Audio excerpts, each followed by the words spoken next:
किनवटचे सर्व लोक मशालला विजय प्राप्त होता खुश होता। किनवटचे माजी आमदार किंगमेकर प्रदीप नाईक आणि माहूर शिवसेना उपटाके ज्योतिबादादा खराते आणि मारुती दिवसे पाटील यांनी मेहनत केली आहे। हिंगोली लोकसभा निवडणुकीत महाविकास आघाडीचे उमेदवार श्री नागेश पाटील साहेबांचा विजय व हिंगोली मतदारसंघामध्ये नागेश पाटील स्टिकर यांनी मारली बाजी, म्हणजे सर्वसामान्य कार्यकर्त्यांचा एकीचा विजय असून माजी मुख्यमंत्री भीतीपोटी काँग्रेसला सोडून गेले आहे। तेवढे मावळे सोबत घेऊन श्री माजी आमदार प्रदीप नाईक साहेबांनी लढा देत एकाधिकारशाहीला ब्रेक लावला आहे आणि उलट माजी आमदार प्रदीप नाईक साहेबांनी पक्षाशी एकनिष्ठ राहून सर्वांना सोबत घेऊन हिंगोलीचा गड राखला।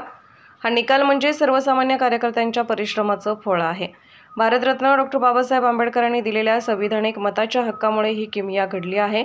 खासदार श्री नागेश पाटील आष्टीकर साहेबांच्या नव्या कारकिर्दीस भरभरून शुभेच्छा।